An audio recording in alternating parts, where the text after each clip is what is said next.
Hola, ¿qué tal? Dios les bendiga. Bienvenidos a una emisión más de Agua que quita la sed.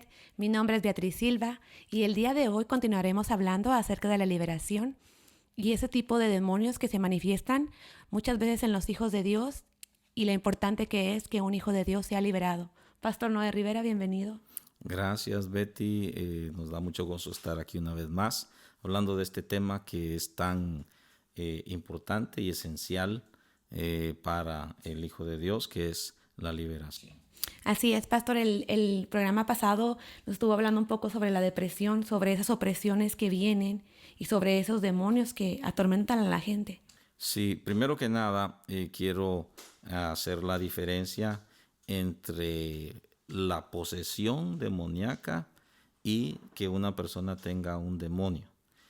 Cuando hablamos de posesión, estamos hablando de ser dueño.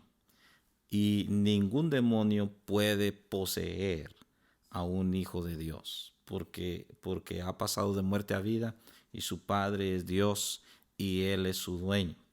Pero en nuestro cuerpo carnal puede haber demonio. Y el demonio se puede manifestar a través de enfermedades, como habíamos citado la otra vez, a través de opresiones que afectan cuando el corazón no ha sanado de ciertas cosas, o a veces de la aflicción, de muchas maneras. Entonces, demonios pueden habitar en el cuerpo, pero también pueden llegar solo a oprimir. La Biblia nos dice que hay opresiones nocturnas, ¿verdad? Hay demonios que llegan por las noches, poner pesadillas, espantos, etcétera.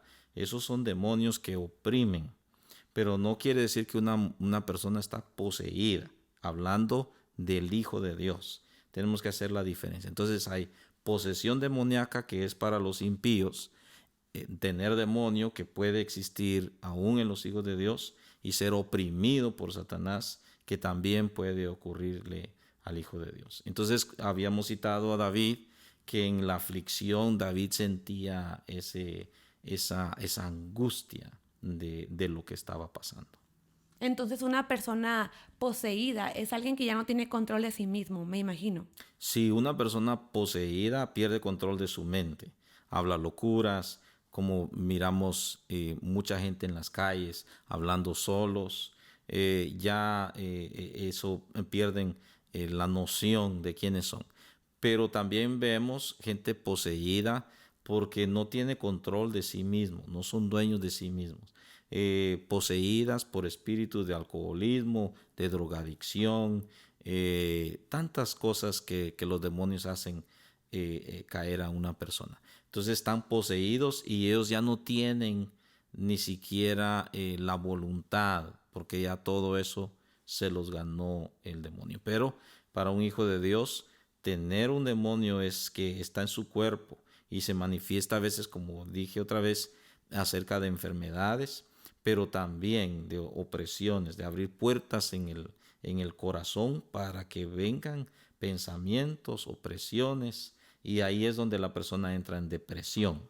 Y estamos hablando no de una tristeza de un tiempo, estamos hablando de una depresión donde la persona ya entra en una depresión crónica que ya lleva meses.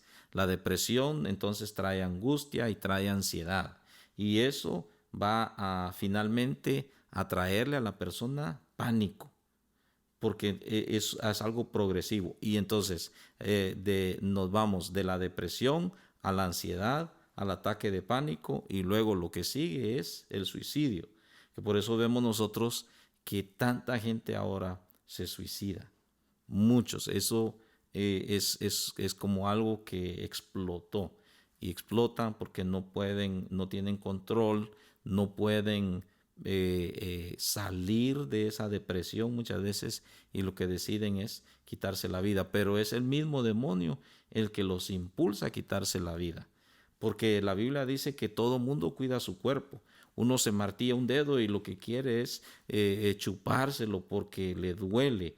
Y es un instinto natural de que nosotros queremos preservarnos. Entonces, cuando alguien se quita la vida, es un demonio el que lo empuja. Como habíamos leído que aquel demonio que tenía al muchacho sordomudo, dice que lo tiraba al fuego y al agua tratando de matarle. Ese era un suicidio.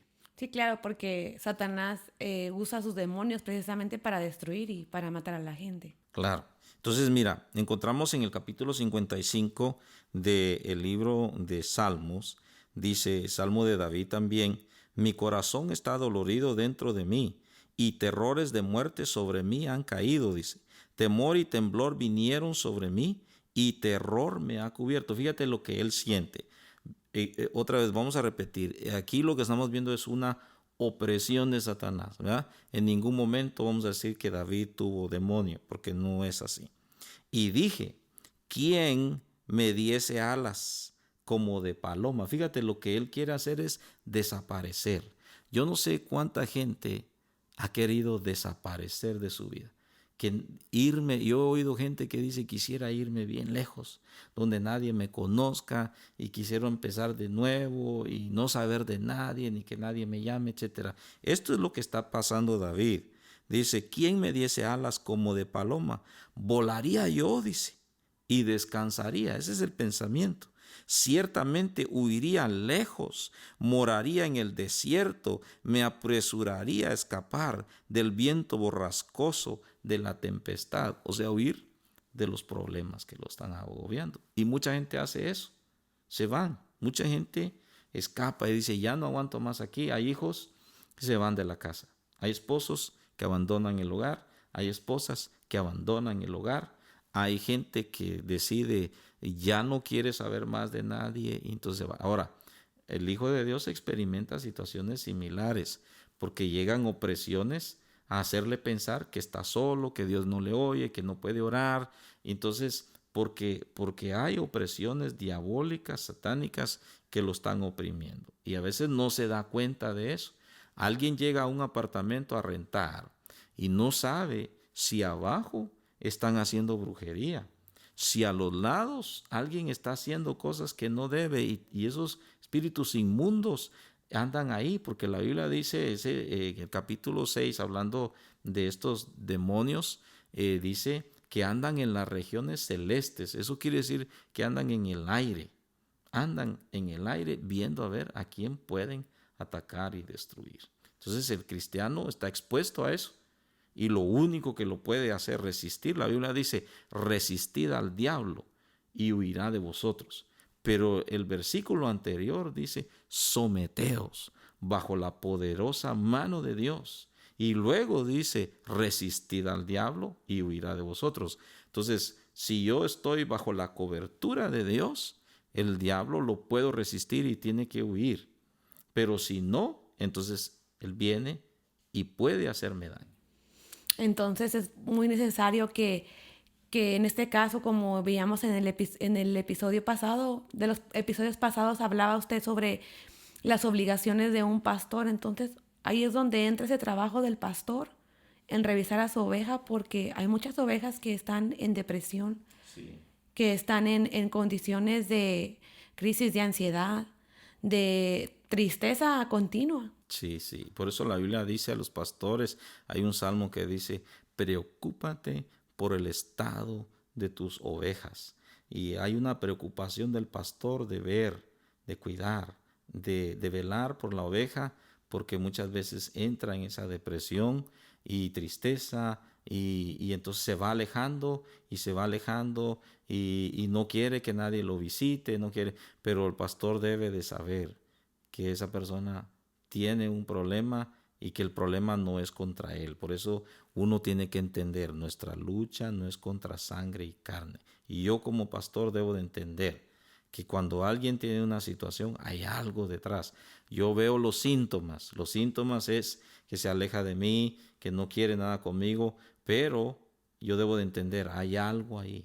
Y el Espíritu Santo da discernimiento para entender qué es lo que hay que hacer. Sí, en ese punto, pastor, habla de ese seguimiento, porque muchas de las veces la gente no ha logrado esa victoria precisamente porque viene arrastrando estas cosas y no ha logrado ver esa gloria de Dios manifestada en su vida, porque sigue arrastrando o sigue cautivando en cosas que no han sido repetidas y que no han sido echadas fuera. Sí, porque son heridas tan fuertes. Son heridas demasiado fuertes en el corazón y esas heridas no han sanado y quedan como un portillo. Por eso la Biblia en el libro de Isaías dice que seremos llamados reparadores de portillos, porque ese portillo, que es un portón, está abierto.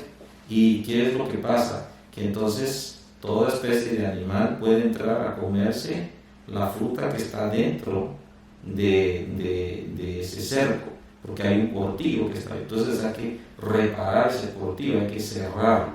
Las heridas hay que cerrarlas. Y Dios nos ha dado esa autoridad. Lo mirábamos con los apóstoles, con los discípulos que lo hacían. Entonces esto es para todos. Así es. Cualquier situación que alguien tenga o que la gente pueda estar viviendo, quizás tu hijo está en drogadicción, quizás tú eres una mujer deprimida, quizás tú eres un varón deprimido, quizás muchas veces te has preguntado por qué no pasa o por qué me siento así, pero yo quiero decirte en esta hora que Dios puede restaurar tu vida de una manera que no te imaginas. Esas cosas que tú crees que no las puedes solucionar por ti mismo, sí, acéptalo que no puedes por ti mismo y ven a Dios. Abre tu corazón a Dios. Si tú estás en la iglesia y sigues en una condición que tú dices, ¿por qué no la he podido soltar? Quizás tú necesitas esa liberación en tu vida. Si conoces a alguien, si alguien está escuchando esta predicación, yo quiero que ustedes sepan que hay solución para todo. Simplemente y cuando tú vengas a Dios y le abras tu corazón y le entregues tu vida. Dios quiere liberarte de esa depresión, quiere liberarte de esa ansiedad, de esas raíces de amargura. Dios tiene el poder para hacer cualquier cosa. Si tú ves a tu hija que se encierra siempre, si tú ves a tu hijo que no quiere entender, si tú crees que ya no tiene solución, yo quiero decirte que sí hay una solución. Y no es con los doctores, como decía el pastor, no es con los psiquiatras, no es con esa gente que te dice, ven, yo puedo ayudarte con tu hijo. Estoy hablando de esa gente que se dedica a la brujería, porque yo sé que mucha gente va y acude a esos lugares. Yo quiero que sepas que Dios tiene el poder de vencer cualquier potestad, cualquier cosa que estés atravesando. De verdad, acércate a tu pastor, habla con Dios y, ¿cómo podríamos decirlo, pastor? Analízate a ti mismo si tú necesitas liberación. Considérate a ti mismo. Y nosotros estamos para ayudar a aquel que no tiene a dónde ir, que ha escuchado este programa y ha sentido el llamado de Dios, el toque de Dios en su vida y sabe que necesita, que no ha podido vencer, que se acuesta en las noches llorando. Aquella mujer soltera con sus hijos que no sabe qué hacer, que está deprimida porque ha sido abandonada quizás. Dios tiene una respuesta y Dios puede obrar en esas heridas y esa amargura que muchas veces ha quedado instalada en el corazón. Amén, hermano. Muchísimas gracias por esta enseñanza. Gracias a todos ustedes por escucharnos. Ya saben, pueden comunicarse a este programa. Que el Señor me los bendiga y nos vemos en la próxima edición. Dios bendiga.